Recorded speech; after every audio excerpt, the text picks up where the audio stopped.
Seguramente muchos de los profesantes que no nacieron, que no han nacido de nuevo, seguramente se convertirán durante la gran tribulación.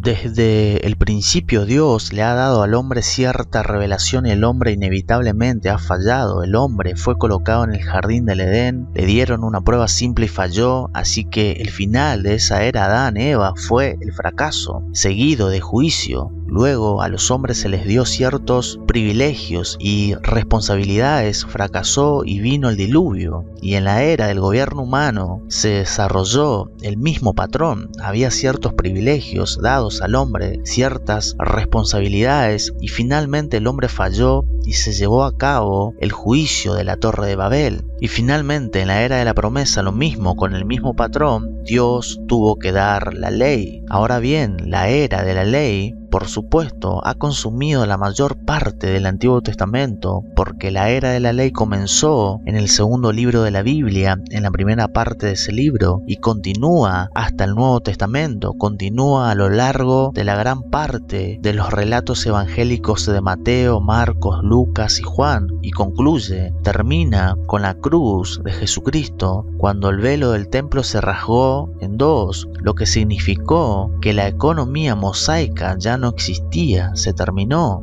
Una vez más el hombre falló y el juicio, por supuesto, finalmente se llevó a cabo sobre Israel en el año 70 después de Cristo. Jerusalén fue destruida y la nación de Israel fue dispersada a los 4 rincones de la tierra donde todavía se encuentran hoy muchos. Luego, en el día de Pentecostés, el Espíritu Santo vino y bautizó a los creyentes. Solo a los creyentes, no a los miembros de la iglesia, a los creyentes en el Señor Jesucristo, en el único cuerpo que era la iglesia de Cristo, y así comenzó la era de la iglesia. Por supuesto, a la iglesia también se le ha dado ciertas responsabilidades. Recuerde que la misión de la iglesia es evangelizar, salir extensamente por los 4 rincones de la tierra y proclamar las buenas nuevas acerca del Señor Jesús. También hay una misión intensiva o una misión interna. La iglesia debe enseñar la palabra de Dios, tener comunión, la comunión de la fracción del pan y las oraciones. Así que la responsabilidad de la iglesia en esta época ha sido la responsabilidad de evangelizar y luego la responsabilidad de edificar a los creyentes en el estudio de la palabra de Dios. El Nuevo Testamento también nos da algunas instrucciones con respecto al método por el cual se deben hacer estas cosas. Desde el capítulo 4 de Efesios nos dice cómo deben llevarse a cabo las responsabilidades de la iglesia. Deben llevarse a cabo por medio de los instrumentos de evangelistas, pastores, maestros que son dotados por Dios para enseñar la palabra. Así que estamos en la era de la iglesia. La pregunta es entonces, ¿cuál es el destino final de la iglesia? Ya vimos cuál es el llamado de la iglesia en este mundo. Ahora tenemos que ver cuál es el destino final de la iglesia. Todavía está presente la iglesia en este mundo y la pregunta es, ¿cuál es su destino final? Bueno, lamentablemente la iglesia termina en el fracaso. Terminará en fracaso. La iglesia ha fallado en difundir el evangelio y esto tiene que ver sencillamente y yendo directamente al punto, esto tiene que ver con la apostasía, con aquellos que apostatan la fe. La iglesia misma es un fracaso. Si miras la iglesia hoy, ¿qué encuentras? Por lo general, 2 o 3 veces más mujeres que están activas en la iglesia local, mucho más mujeres que hombres. Y Dios nunca tuvo la intención de que fuera así. La intención de Dios en su palabra es que la obra del Señor fuera llevada a cabo por los hombres. Hoy día la gran apostasía es que hay mujeres en lugar de hombres llevando el ministerio. Y por supuesto, el mandato del Espíritu Santo en las Escrituras es claramente que el llamado es para hombres. La pregunta es, ¿está el Espíritu Santo obrando en estas mujeres que dicen ser pastoras? Claramente no. Así que el mandato en las Escrituras, por Dios, por su Santo Espíritu, que fue quien inspiró a esos hombres que escribieran lo que leemos, que el llamado es para que los hombres lleven el ministerio. La mujer, por supuesto, tiene su lugar en la iglesia, pero no es para llevar el mando de una iglesia, sino que la mujer puede enseñar a los niños, puede enseñar a otras mujeres, lo sabemos. Ahora, no solamente en esta era de la iglesia está inundado de estas mujeres que dicen ser pastoras, también está inundado de falsos maestros. Por ejemplo, el movimiento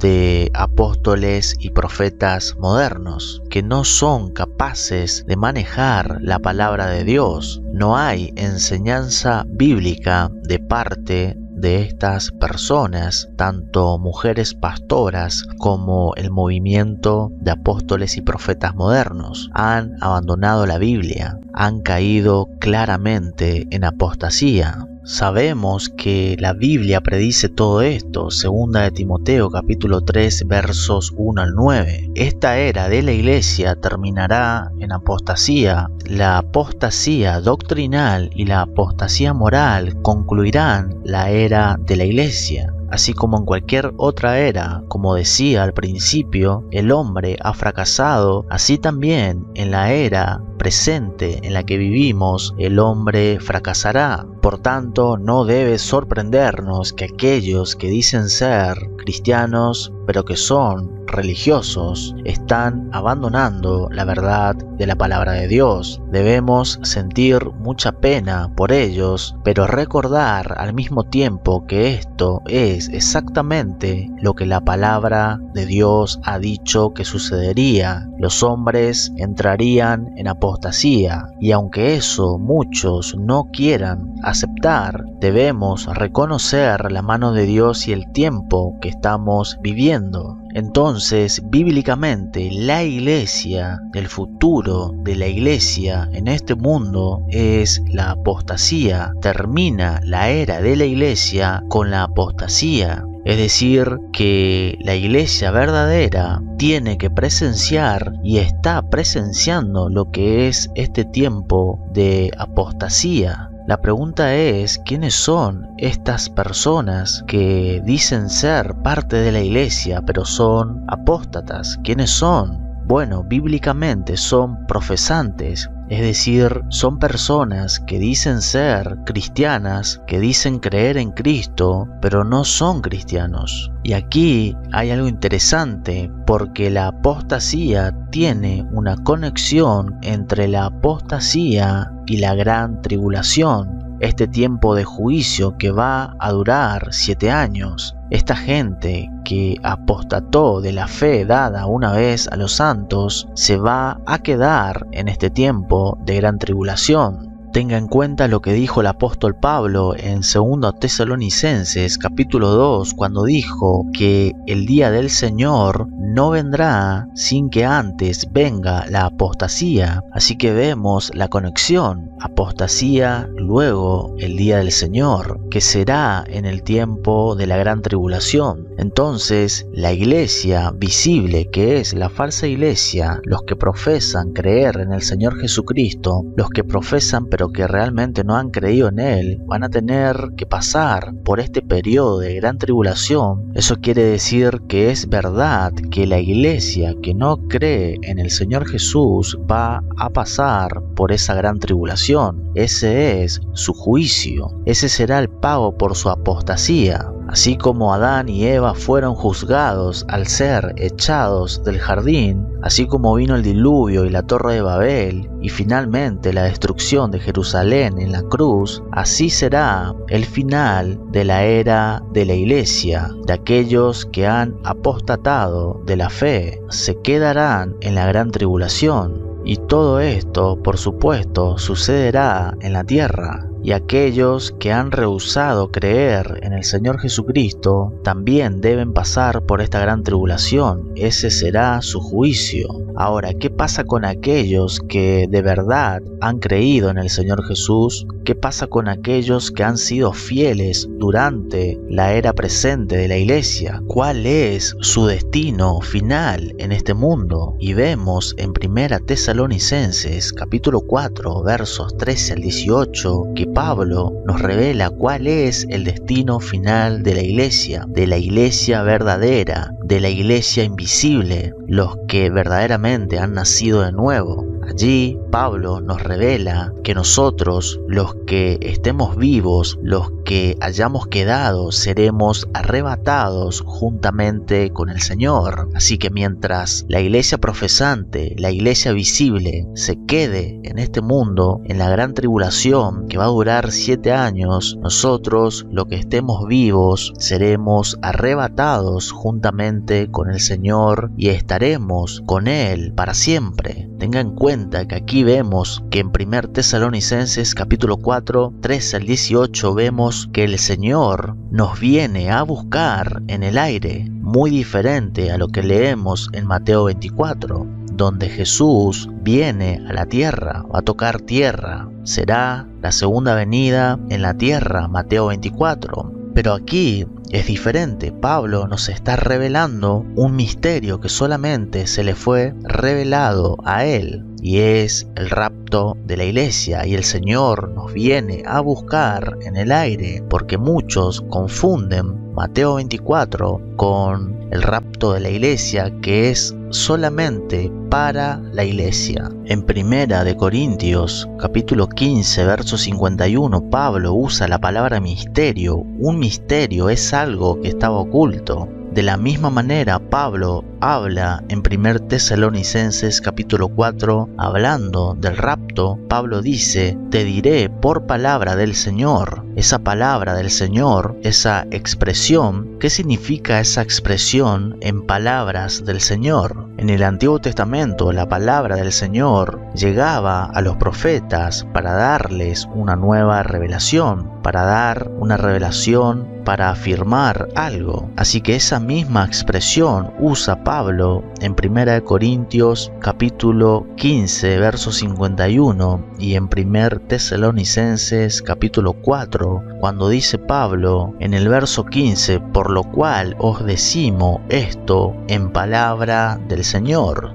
Esta es la doctrina del rapto de la iglesia. Los cuerpos de los muertos son arrebatados primero. Juntos nos encontramos con ellos y luego nos encontramos con el Señor, para que toda la iglesia se encuentre con el Señor Jesús en el aire como una unidad. Todos los que han nacido de nuevo desde el día de Pentecostés hasta el tiempo del rapto, una gran compañía que forma la esposa de Cristo. Ahora sabemos que estamos viviendo los últimos días, y si leemos la Biblia correctamente y estudiamos correctamente el tiempo del rapto de la iglesia de Jesucristo, podría no estar tan lejos. No podemos saber cuándo, no podemos dar una fecha en particular. Puede que sea 10 años, 5, 3, 2, 1 o incluso ahora mismo. No podemos decir y saber cuándo. Ahora sí tenemos señales en relación a la segunda venida de Cristo. Si nosotros prestamos atención a las señales que hay en relación a la segunda venida de Cristo, significa que el rapto de la iglesia está cerca. Atención aquí, porque no tenemos señales de cuándo va a ocurrir el rapto, pero sí tenemos señales en la Biblia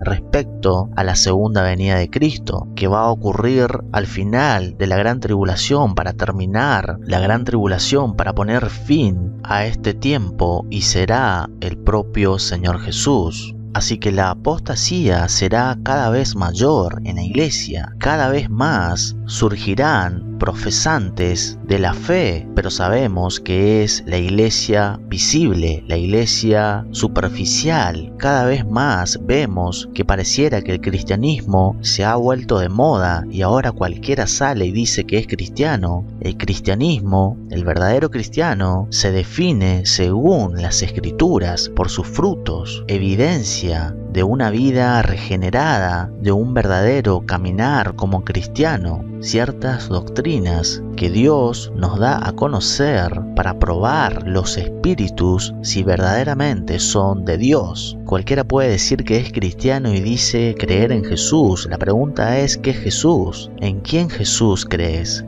¿Quién es el Jesús en el cual crees? ¿Es de las Escrituras o cuál es? Así que nadie puede definirse a sí mismo como cristiano simplemente porque dice creer en Jesús. El propio Señor Jesús fue claro: no todo el que me dice Señor, Señor entrará en el reino de los cielos. Entonces toda esa iglesia profesante, visible y apóstata es la comunidad que se va a quedar en la gran tribulación. Y es interesante que en Apocalipsis, durante la gran tribulación, muchas personas se van a convertir. Por supuesto, será un tiempo terrible donde tendrán que huir y tendrán que morir por causa de Cristo. Aquellos que verdaderamente se conviertan a Cristo en este tiempo de tribulación tendrán que huir o tendrán que dar sus vidas, sus propias vidas, por Cristo. Seguramente muchos de los profesantes que no nacieron, que no han nacido de nuevo, seguramente se convertirán durante la gran tribulación. No sabemos, pero sí vemos en Apocalipsis que muchos se convertirán a Cristo durante la gran tribulación. Eso vemos claramente en Apocalipsis. Por ejemplo, Apocalipsis 7:14. Y yo le respondí: Señor mío, tú lo sabes. Y él me dijo: estos son los que vienen de la gran tribulación y han lavado sus vestiduras y las han emblanquecido en la sangre del Cordero.